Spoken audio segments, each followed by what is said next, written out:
I watched through my car's tinted windows as my sister Maya sprinted toward the train platform, her designer heels clicking frantically against the pavement. She was late again, of course she was, and I knew exactly what she was reaching for in her purse. My old train pass, the one I'd forgotten to cancel. The one that would decline at the turnstile in approximately 15 seconds. I started my engine, a sleek Mercedes S-Class, midnight blue with cream leather interior, and pulled out of the parking lot just as I heard her scream of frustration echo across the station. In my rearview mirror, I could see her jabbing at her phone, probably trying to call me for a ride. I'd blocked her number 3 months ago.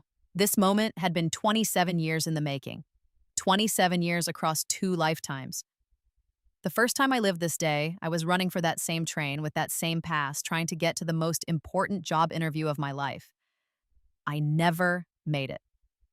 Maya had used my pass that morning. She'd been using it for weeks, actually, racking up rides on my monthly subscription while I scrambled to reload it with single-trip tickets I could barely afford.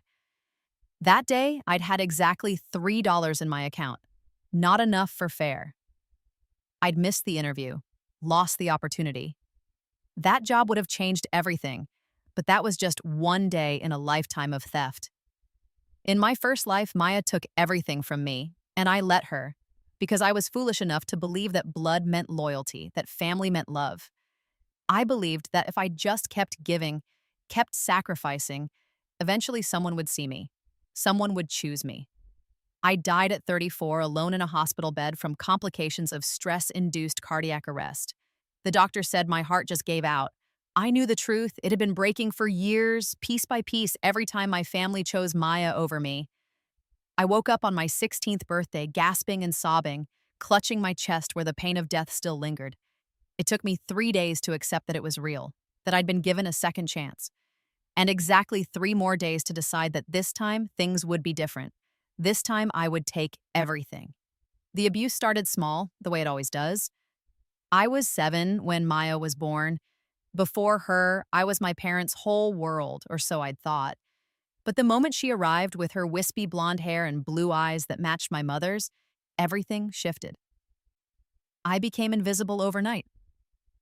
Don't bother your mother, she's tired from the baby. Keep it down, you'll wake your sister. Why can't you be more helpful? Your sister needs attention. As we grew older, the disparity only widened. Maya got ballet lessons, I got hand-me-down dance DVDs, Maya got a tutor for her mediocre grades. I was expected to figure out my straight A's on my own. Maya got a car for her 16th birthday. I got a bus pass and a lecture about fiscal responsibility. You're the older one, Dad would say, as if that explained everything. You need to be more mature, more understanding. What he meant was, you need to sacrifice. You need to disappear. My mother was worse. She'd been a pageant queen in her youth, and she saw Maya as her second chance at glory. Every achievement I earned was met with indifference. Every minor accomplishment of Maya's was celebrated like a national holiday. When I graduated high school as valedictorian, my mother skipped the ceremony because Maya had a dance recital, not even a competition, just a recital. When I got into a prestigious university on a full academic scholarship, my mother's first words were, "Well, at least that's one less expense. We can put that money toward Maya's education." Maya never got into a prestigious anything. She barely graduated high school with a 2.3 GPA. But somehow, that didn't matter. She was beautiful, charming, and she knew exactly how to work people, especially our parents. The financial abuse escalated through my university years. I worked 3 part-time jobs to cover my living expenses since my full ride apparently didn't extend to room and board in my parents' eyes. Meanwhile, Maya was given a credit card for emergencies that she used to rack up thousands in shopping sprees and party expenses. When I confronted my parents about the inequality, my father actually had the audacity to say, "Your sister needs more support. She's not as capable as you. You should be grateful you can take care of yourself." Grateful. I was supposed to be grateful for neglect.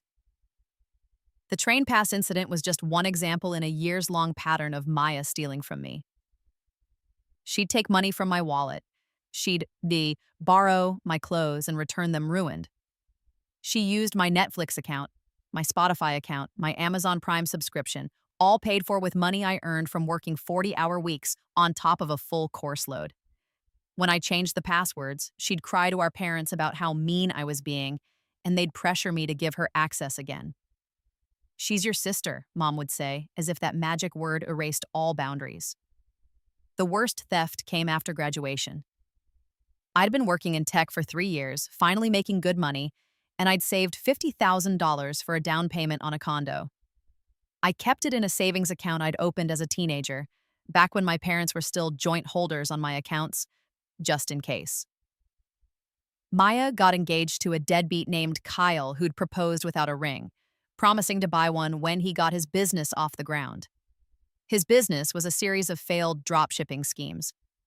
Maya came crying to our parents about how embarrassed she was, how all her friends had engagement rings, how she couldn't possibly get married without one. I was on a work trip when I got the alert of $48,000 withdrawal from my savings account. My mother had made the withdrawal. She'd used her joint account.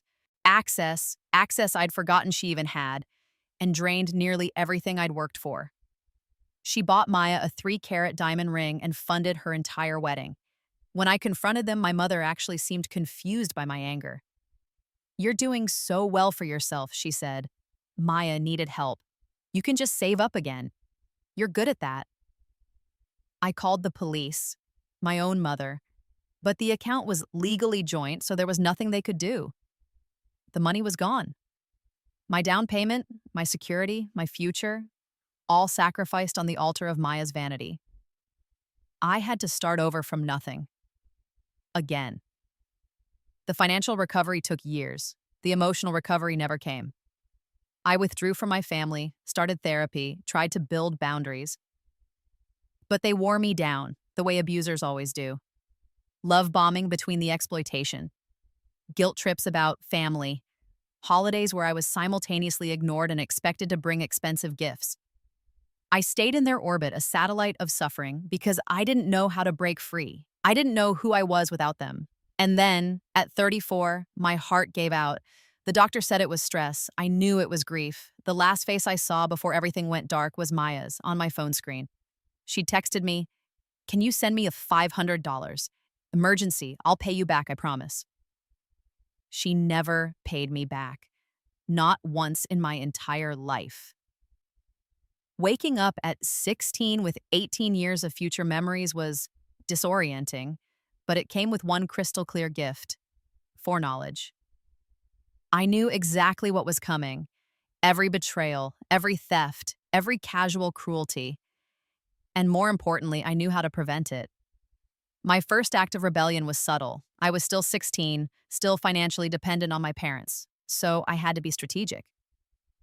I got a job at a local cafe and opened a bank account at a completely different bank, one my parents had never used. I told no one about it. Every penny I earned went into that secret account.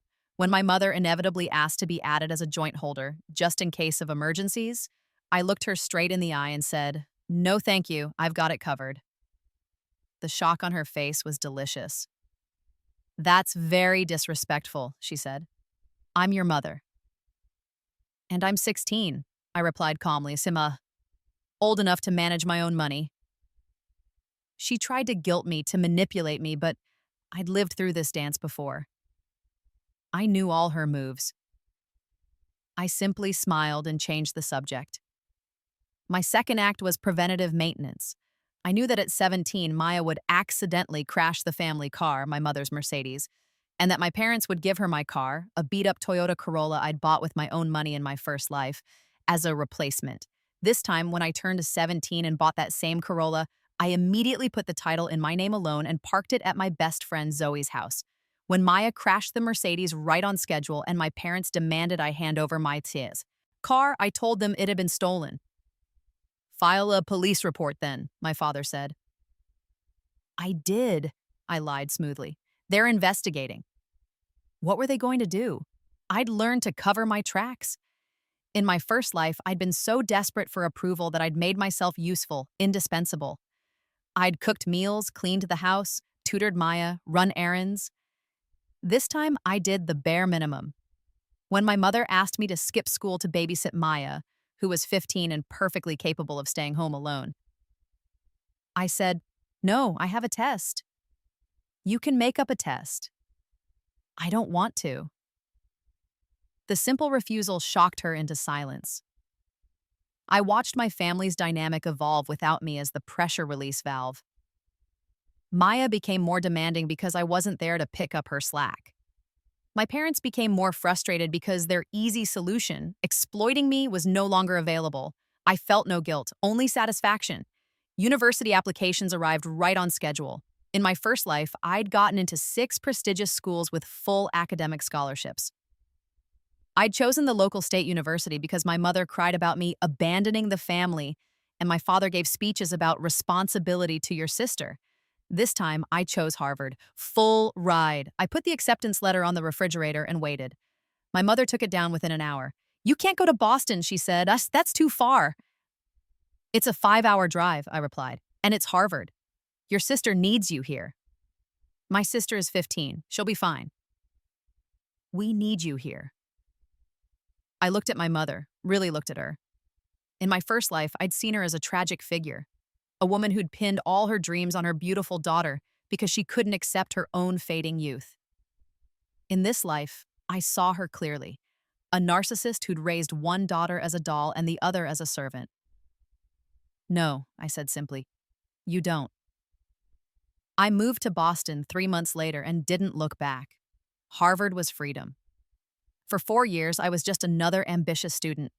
No one expected me to sacrifice for a sister who'd never sacrificed anything. No one demanded I justify taking up space. I thrived. I also planned. Remembering my first life's trajectory, I knew which tech startups would explode and which would fail. I knew which cryptocurrencies would boom.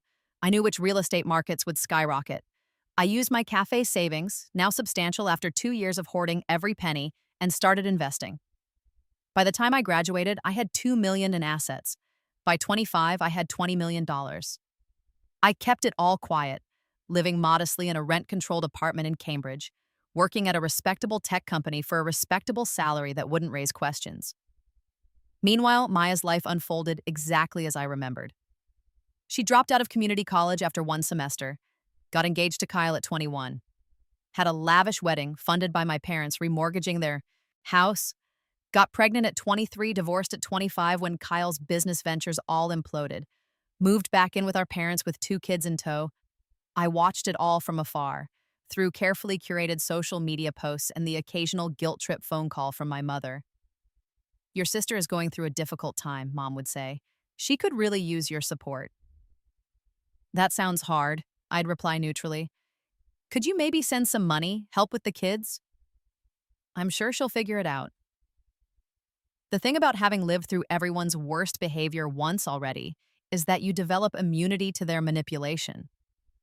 I knew that any money I sent would disappear into Maya's black hole of poor decisions. I knew that just this once would become a monthly expectation. I knew that helping would trap me back in the cycle. So I didn't help, and I didn't feel guilty about it. I did, however, plan my revenge. The turning point came on my 27th birthday, the same age I'd been when my mother stole my savings in my first life. I was visiting home for the first time in 2 years. My mother had guilted me into attending Sunday dinner, claiming it was important family time. I should have known it was a trap. I arrived to find Maya in tears at the kitchen table, our parents hovering around her with concerned expressions. "What's wrong?" I asked, knowing exactly what was wrong because I'd lived this scene before. "Maya needs help," my father said gravely. She's going to lose her apartment. She's got the kids to think about. She needs $50,000 for back rent and first and last month on a new place." There it was, the same amount my mother had stolen from me in my first life. The same play from the same playbook. In my first life, I'd had the savings account. This time, my parents had no access to my money, but they were going to try to manipulate me into giving it willingly. "That's terrible," I said with practiced sympathy. What happened? Maya launched into a sob story about Kyle not paying child support, about her job not paying enough, about unexpected expenses. It was all lies. I knew from her Instagram that she'd spent the last 6 months going to Coachella, taking weekend trips to Miami, buying designer handbags. The money problems were real, but they were self-inflicted. So we were hoping, my mother said, reaching across the table to squeeze my hand, that you could help your sister out. Just this once. You have a good job, my father added. You're doing so well. I let the silence stretch, let them think I was considering it. Then I smiled. No, said. My mother's face went through several expressions at once: shock, confusion, anger. No.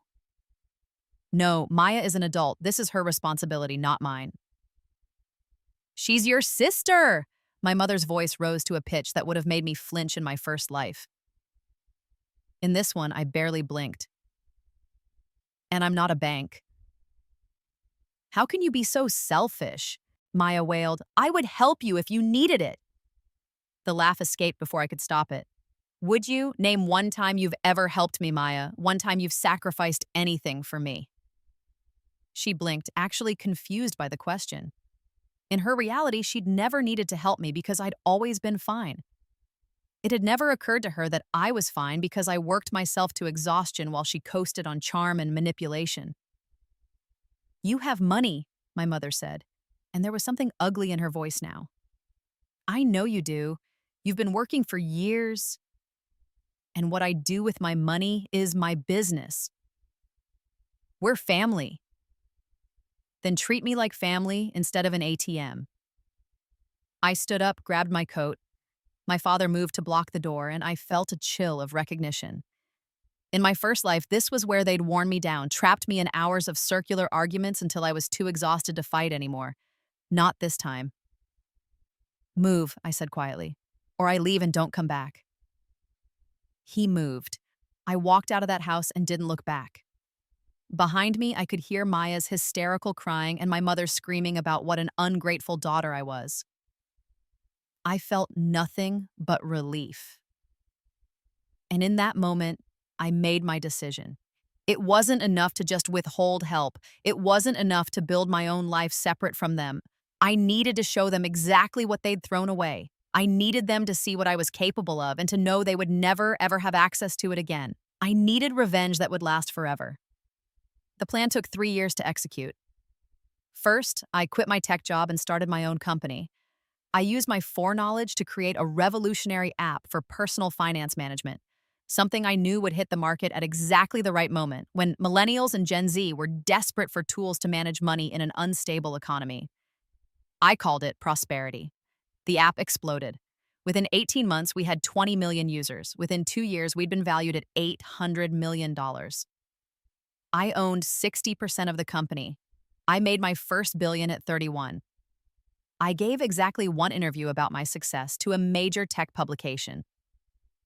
In it, I talked about coming from a challenging family background and learning early that the only person you can truly depend on is yourself.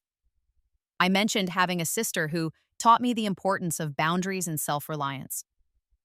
Maya called me an hour after the article published, screaming about how I'd humiliated her. I hung up. Second, I bought property, lots of it. I knew which neighborhoods would gentrify, which cities would boom. I bought apartment buildings, commercial real estate, land. I used shell corporations to keep my name out of it, but I was building an empire, including the house I grew up in. My parents had remortgaged it twice, once for Maya's wedding, once to pay for her legal fees when Kyle sued for custody. They were drowning in debt, barely making payments. When the bank foreclosed, I had one of my shell companies buy it at auction. They never knew their daughter was their new landlord. I let them stay for a while. The rent I charged was exactly market rate, no family discount. When my father complained that I wouldn't help them in their time of need, I had my property manager remind him that rent was due on the 1st. Third, I systematically dismantled every relationship they had that might provide them with the support network they'd denied me. This part was surgical. I didn't spread lies or make false accusations. I simply made sure the truth came out. My mother had always presented herself as the perfect matriarch to her friends and our extended family. Poor Caroline, they'd say, such a saint for taking care of her struggling daughter and grandchildren. Such a devoted mother. I started sending anonymous packages to her closest friends and our relatives. Bank statements showing the money she'd stolen from me in my first life. I'd kept meticulous records, even across lifetimes, reconstructing everything I could remember.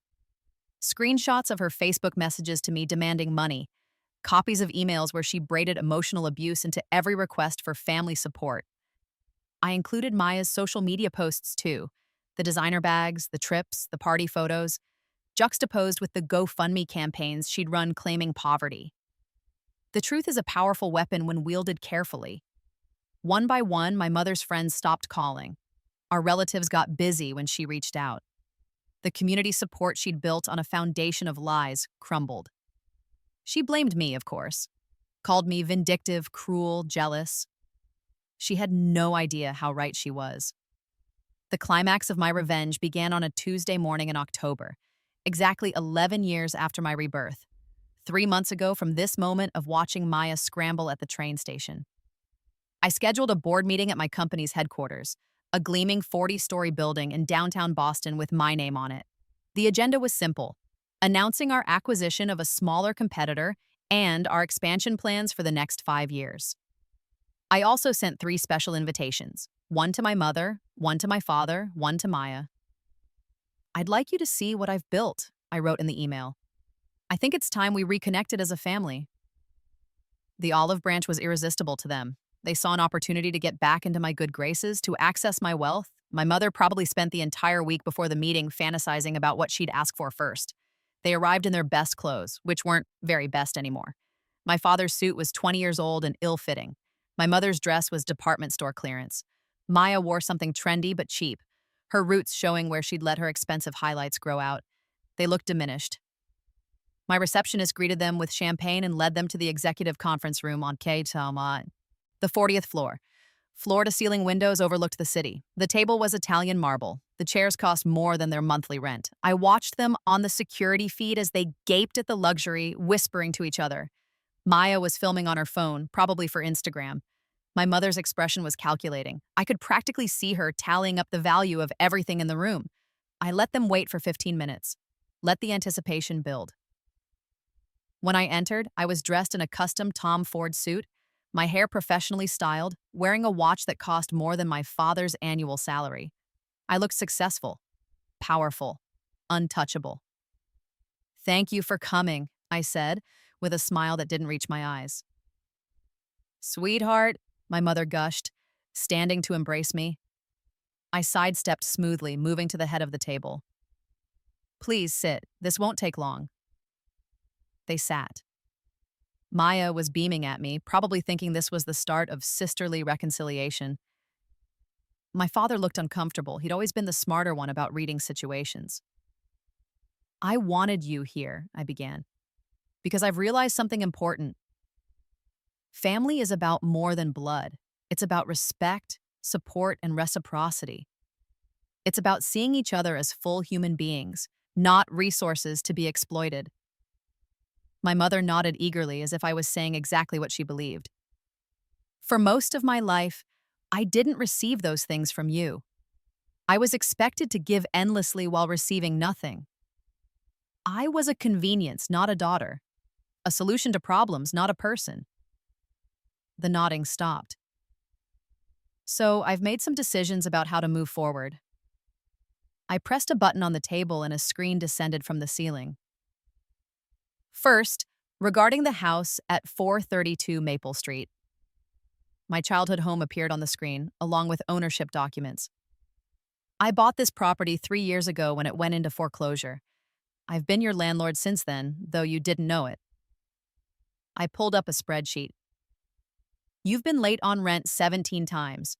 Given that the property has appreciated significantly and I could get substantially more on the open market, I'm terminating your lease. You have 60 days to vacate." My mother's face went white. "You can't. That's our home. It's my investment property, and you've been terrible tenants." "Where are we supposed to go?" my father asked, and there was something defeated in his voice. "That's not my concern. You're adults. Figure it out." I clicked to the next slide. "Second, regarding the educational trust fund you set up for Maya's children." Maya perked up. She'd been after me for months to contribute to her kids' education funds. I've reviewed the structure of that trust and I noticed something interesting. The funds can be allocated to any family member's education. So, I've exercised my legal right as a family member to redirect those funds. Redirect them where? Maya asked nervously. To scholarships for underprivileged students in Boston. Full rides, including housing and living expenses. The kind of support I never received from this family. That money was for my children, Maya shrieked. That money, I corrected, was in a family trust that I have legitimate legal access to. If you'd wanted it protected, you should have structured it better.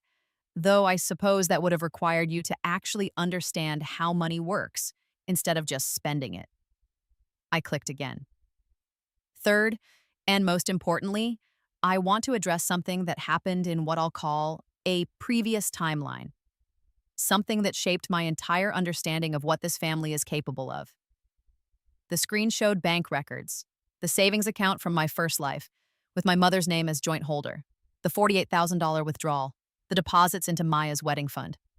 This didn't happen in this timeline, I said quietly. I made sure of that, but I remember it. I remember every detail of what you did to me, what you took from me, how you broke me piece by piece until there was nothing left. What are you talking about? My mother whispered. That account doesn't exist. That never happened. Didn't it? Or are you just forgetting one of the many times you stole from me? I leaned forward. Here's what I've learned about family, about people like you. You don't see others as real. You see them as resources. And when someone stops being useful, you discard them. We never discarded you, my father said, but his voice was weak. You discarded me every single day. Every time you chose Maya over me. Every time you took what I'd earned and gave it to her. Every time you asked me to sacrifice and give and shrink myself so she could expand. I stood up. So now I'm choosing. I'm choosing to build a life where none of you will ever take from me again. You're being cruel, Maya said, tears streaming down her face. Real tears for once. We're your family. No, I replied. You're people I'm related to. Family is something else entirely. I moved toward the door, then paused. There is one more thing. I pulled out 3 envelopes from my briefcase. These are cease and desist letters from my legal team. You're prohibited from contacting me through any means, phone, email, social media, in person. If you attempt to contact me, there will be legal consequences. If you speak to the press about me or attempt to profit from your relationship to me in any way, I will sue you for everything you have left. I placed the envelopes on the table. You should also know that I've established a trust fund of my own. $10 million to be distributed to Maya's children when they turn 18, provided they maintain no contact with their mother, grandmother, or grandfather. They'll have opportunities you never gave me, a choice you never offered. Maya gasped. You're trying to steal my children? I'm giving them an escape route. What they choose to do with it is up to them. I opened the door. My head of security was waiting outside. Please escort these individuals out of the building. They're no longer welcome on any property I own. I didn't watch them leave. I returned to my office, sat at my desk, and finally, let myself breathe. It was done. That was 3 months ago. Since then, I've learned through my lawyers that my parents moved into a 1-bedroom apartment in a subsidized housing complex 2 towns over. Maya is living with them, all 3 adults and 2 children crammed into 600 square feet. They're working minimum wage jobs. My father at a grocery store, my mother as a home health aide, Maya waiting tables. They tried to contact me, of course. Hundreds of attempts across blocked numbers, new email addresses, fake social media accounts.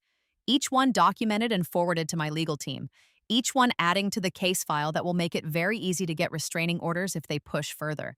They tried to sell their story to tabloids. My legal team shut it down with threat of lawsuit. Turns out, defamation cases are much easier to win when you have unlimited resources and the best lawyers in the country. My mother's friends stopped talking to her entirely after the foreclosure became public. Our extended family, aunts, uncles, cousins, reached out to me privately. Most of them said some version of the same thing. We always knew something was wrong. We're glad you got out. None of them had helped when I'd needed it, but I suppose awareness is better than nothing.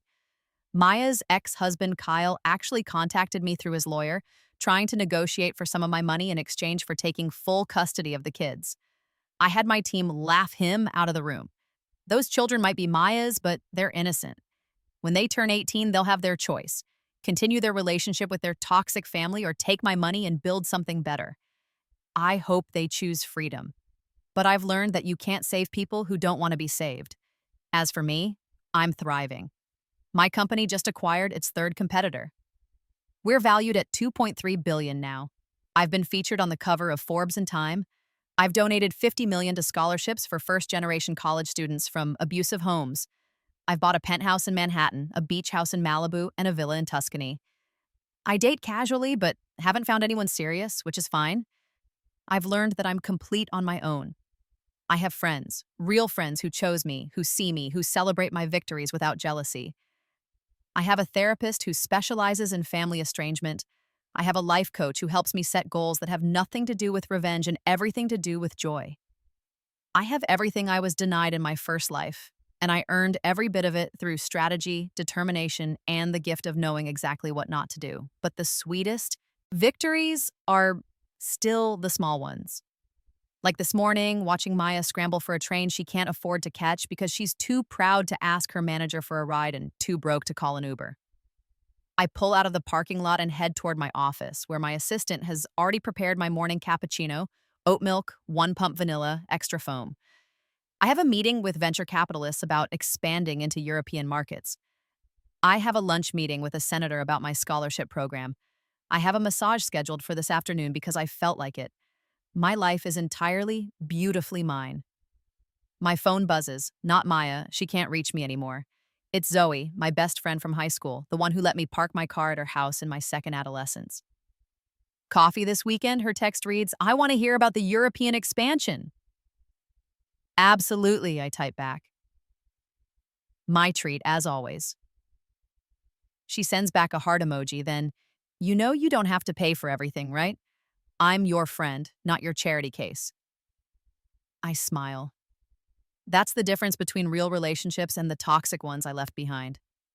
Real friends notice when you're trying to buy affection. They want you, not your resources. I know, I reply, but I like treating people who actually appreciate it. Fair enough. See you Saturday. I set my phone down and turn up the music. Something loud and triumphant, an anthem about winning. At a red light, I catch my reflection in the rearview mirror.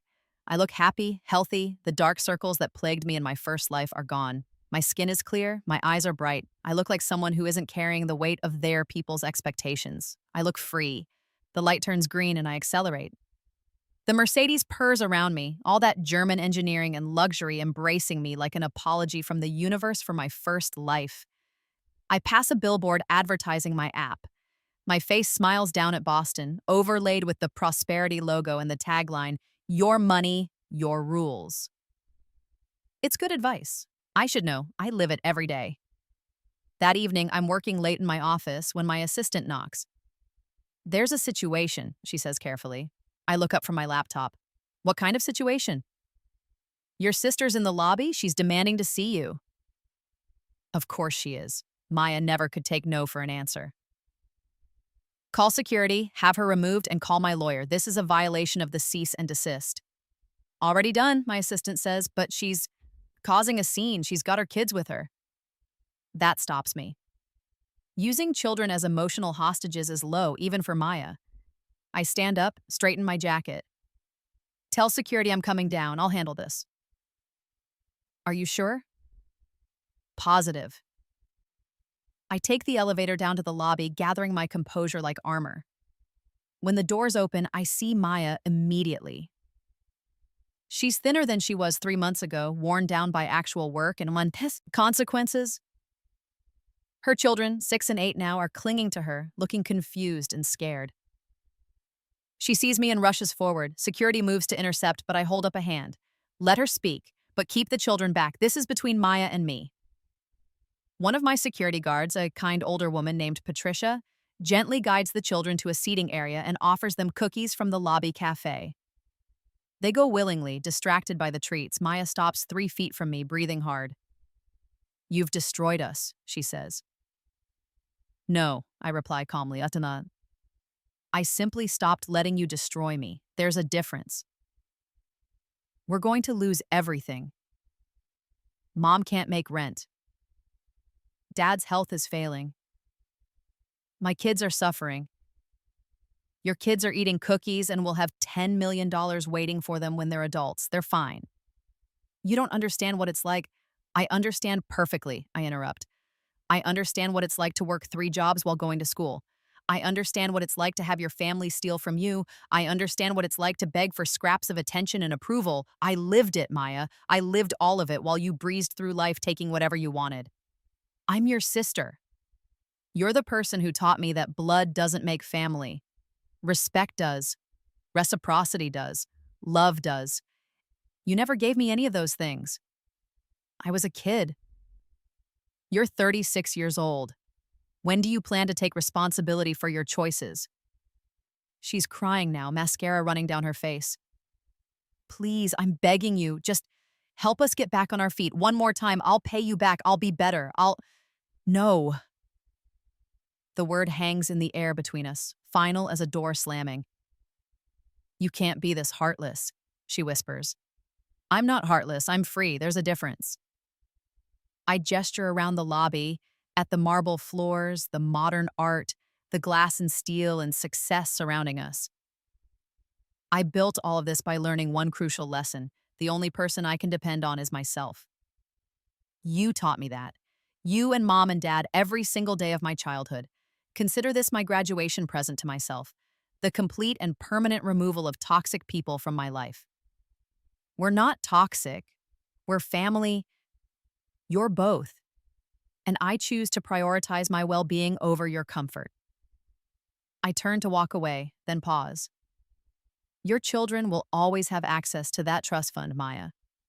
When they're 18, they can choose. You could choose too, right now. You could get therapy. Get your finances in order. Learn to build a life that doesn't depend on exploiting others. Or you can keep doing what you're doing and spend the next 12 years watching your children decide whether you're worth staying poor for. I don't wait for her response. I nod to security and they gently escort her toward the exit. She's sobbing openly now, but I feel nothing. No guilt, no sadness, no regret, just peace. I take the elevator back to my office and return to work. I have emails to answer, contracts to review, an empire to run. An empire that's entirely, completely, beautifully mine. 6 months later, I'm featured on a podcast about successful women in tech. The host asks me about my background, my inspiration, what drove me to create prosperity. I came from a difficult family situation, I say carefully. I learned very young that money is power, but more than that, financial literacy is freedom. I watched people I loved make terrible decisions, trap themselves in cycles of debt and dependence. I wanted to create a tool that would give people control over their financial lives, so they'd never have to depend on someone else's generosity or goodwill. So the app is personal for you? Extremely personal. Every feature in prosperity exists because I either needed it once or watched someone I cared about flounder without it. You've been very private about your family life. Can you talk at all about your relationship with them now? I consider the question carefully. I'm estranged from my immediate family. It wasn't an easy decision, but it was necessary for my mental health and well-being. I think there's still a lot of stigma around family estrangement. This idea that you have to maintain relationships with toxic people just because you share DNA. But sometimes the healthiest thing you can do is walk away. Do you ever regret it? Never, not for a single second. The interview goes viral. I get thousands of messages from people thanking me for speaking openly about estrangement, sharing their own stories of leaving toxic families. I start a foundation, separate from my scholarship fund, specifically for adults escaping abusive family situations.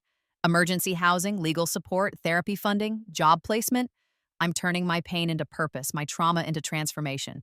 And every single day, I drive past that train station on my way to work. Every single day, I remember watching Maya scramble for a train she couldn't afford, reaching for a pass that didn't work, panicking because she'd become dependent on stolen resources. I remember, and I smile. Because in the end, the best revenge isn't just living well. It's living so extraordinarily well that your abusers can see exactly what they lost when they chose to break you instead of build you up. My sister used my train pass. Now she takes the bus because she can't afford the train at all. And I drive a Mercedes she'll never sit in, to a building with my name on it, to run a company worth billions, surrounded by people who choose me every single day. Some might call it cruel. I call it justice. And I've never slept better in my life.